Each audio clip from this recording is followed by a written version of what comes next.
Hey there, it's Trisha with Easy E-mini Trade. So yesterday I gave you a brief video going over breakdowns and breakouts. So now I'm going to do one on divergence off support and resistance, and we'll do ES. All these methodologies work on any instrument on any market, so you don't have to be tied to any one instrument.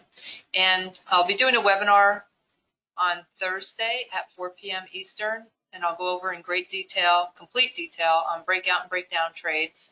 And it's a high probability way that we can take those breakdowns and breakouts, anticipating like a stop run, which generally works out pretty well. And then I'll also go over divergence off of support and resistance. And this is great for taking pullbacks or in a sideways ranging market. And then I'm just, during the webinar, I'll also show you how to use buy stops and sell stops to place your entries. And I don't like to use limit stops, and I'll explain all that during the webinar. But in the meantime, let's look at some divergence. Okay, so we got ES up here, and if you want more info on the upcoming webinar for Thursday, just go to my site, easyeeminitrade.com, and then just click on the upcoming webinar tab information. All right, so ES, I have this on a 5-range chart. It doesn't matter what you put it on, if you like a tick chart or a bigger range chart or smaller range chart. Mainly what we're looking for is areas of support and resistance where we may be interested in buying a bounce. In this case, obviously, because overall the direction is up at this point.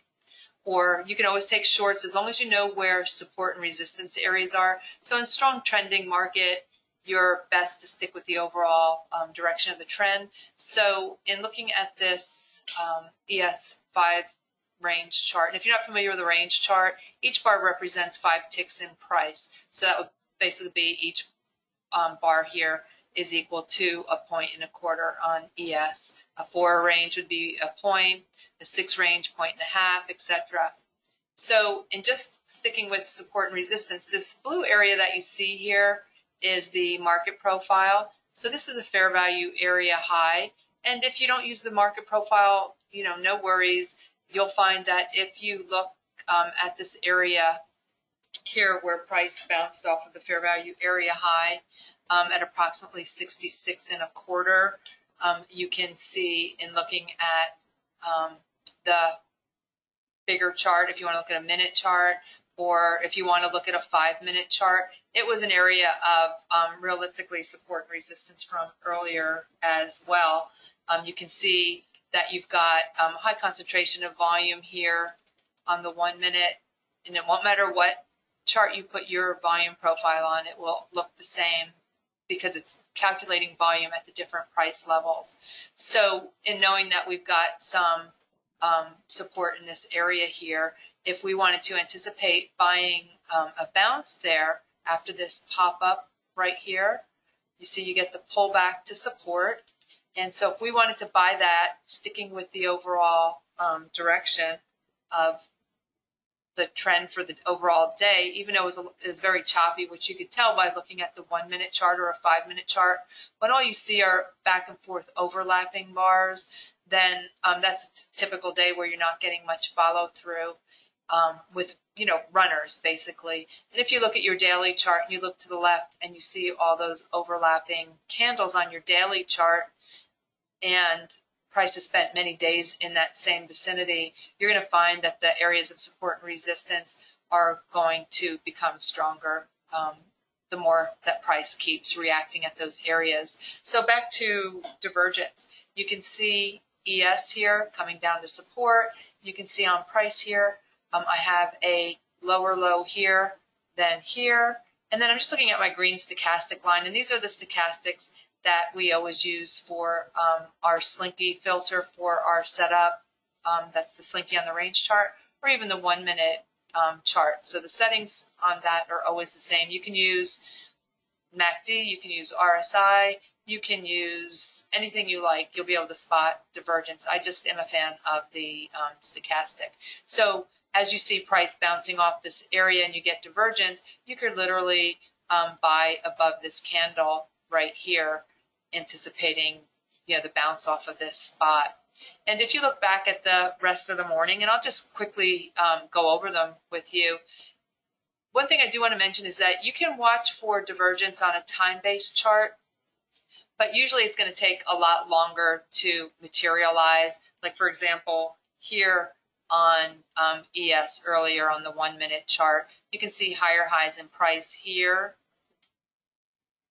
then here, and then looking at the green stochastic line, you can see that you get lower highs here. So that's giving you a heads up for a pullback.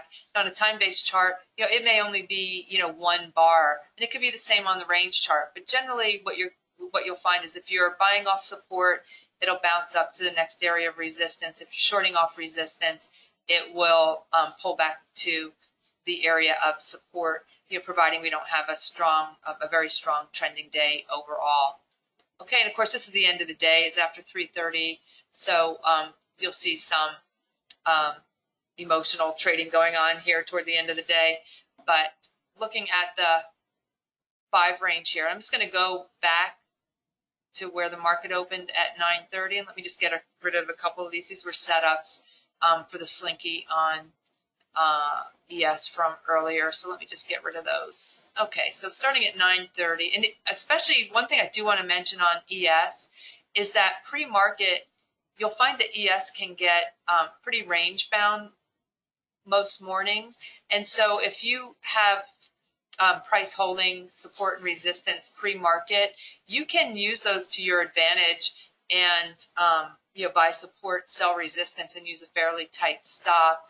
Because if you're shorting resistance, this yellow line is yesterday's close. So if you're shorting resistance, for example, on divergence, you could put your stop just above the resistance area. If you're buying off support with divergence, then you can put your stop just under the support area. Okay, so let's just kind of do a quick look through here.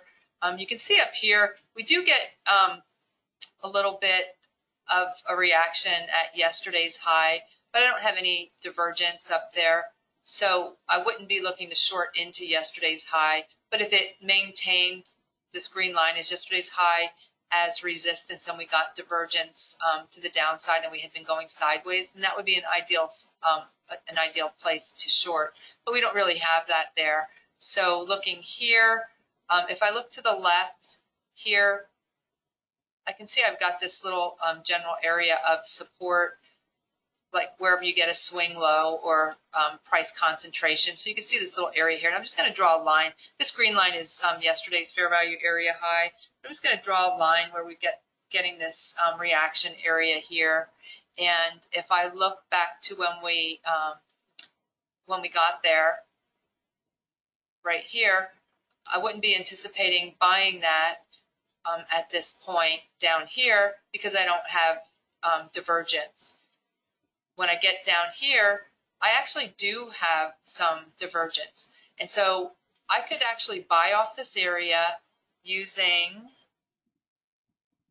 you can see here, lower lows here, then here, and then if I can go here or I can go here, but either way, you can see I've got a higher low here than here off of support. So in looking at earlier in the day, that was a strong support area. So if I felt confident, I could buy that just above this candle right here, anticipating it trading up to the area of resistance. So this was last support area, so you would assume that that would be the area of resistance where it could go. And obviously this is pre-market, so let's just go to where we open at 9:30 and go from there. All right, so this is a little early still here. It's like 9:35, maybe a little early to anticipate this holding as resistance, but this is yesterday's close, and you can see higher high here than here. While looking at my stochastic green line, I have a lower high here than here. So I have a good idea that this is going to pull back from there. What I don't know is where is it going to get stuck. This brown dots that you see here, that's the Globex 50% fib retracement area. And then if you do use the market profile, this is the VWAP area here where you see this dashed line. So not sure that I'm going to be able to get much out of it. So realistically, not too keen on it.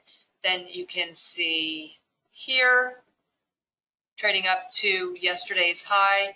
I'd like to have, like, I don't wait for big little swing like you see here or here. I want it to be fairly close together. So for example, if I was trading up to yesterday's high and I had a lower high here, then here, then I can look to short off that. But I don't have what I need to do anything there.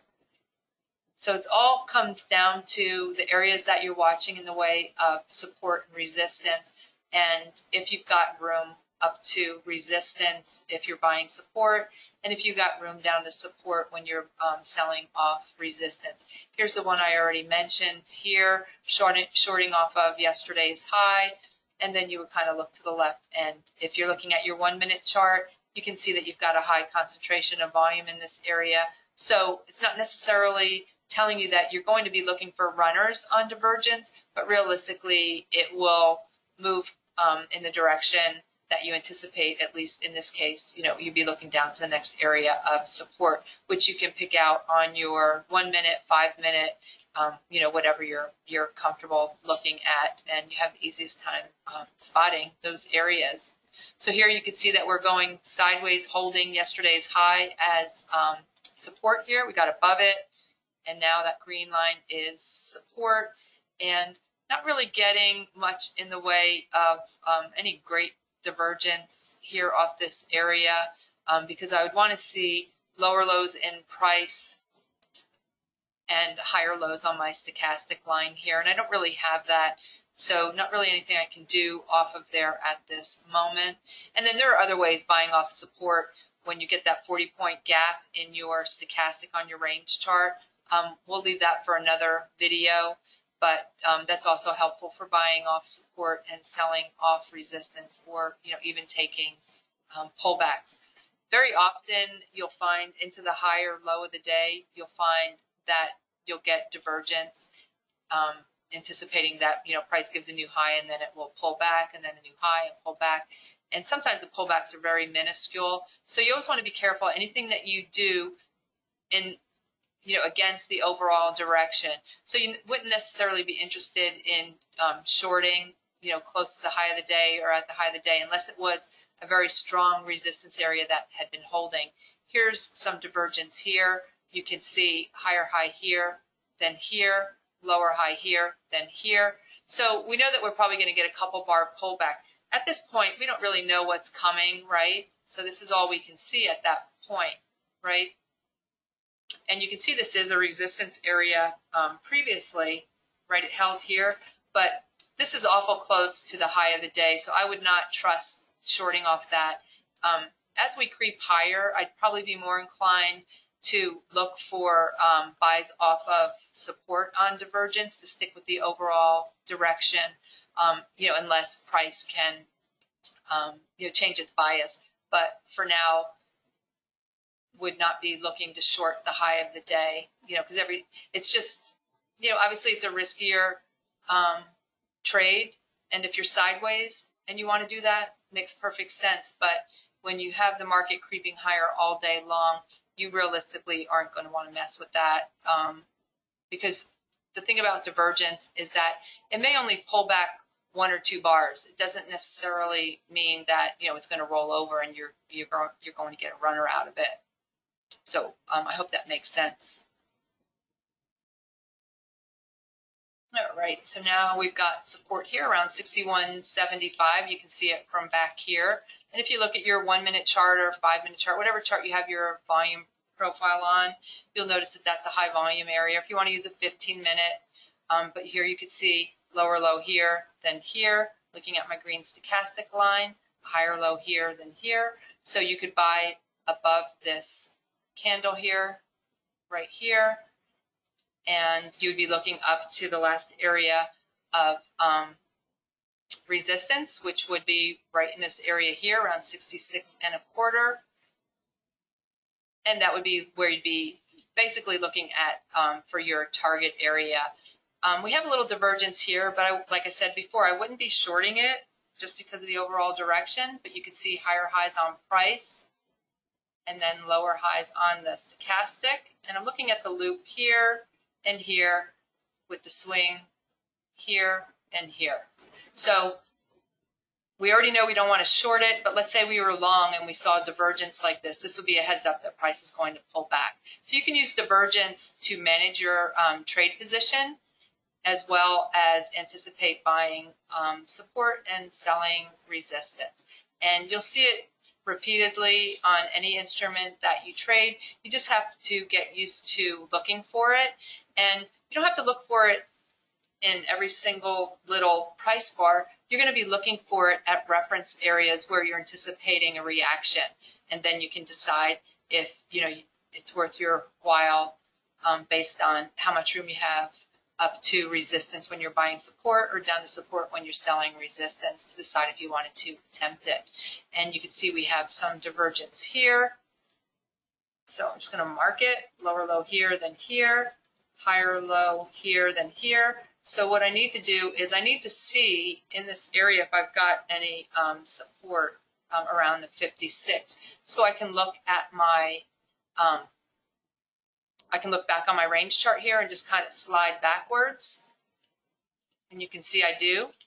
And generally I'll mark these as the morning is progressing, or as the day is progressing, and then I'll move them around based on where the swing areas are. If you would prefer to not have to draw those yourself, where you're getting those little swings, then you can use the indicator in NinjaTrader 8 that's called swings, and it will mark the swing lows and swing highs, but you'll still have to be on the lookout for divergence. All right, so I hope that you guys find that helpful. I'll be able to go into a lot more detail during the webinar on Thursday.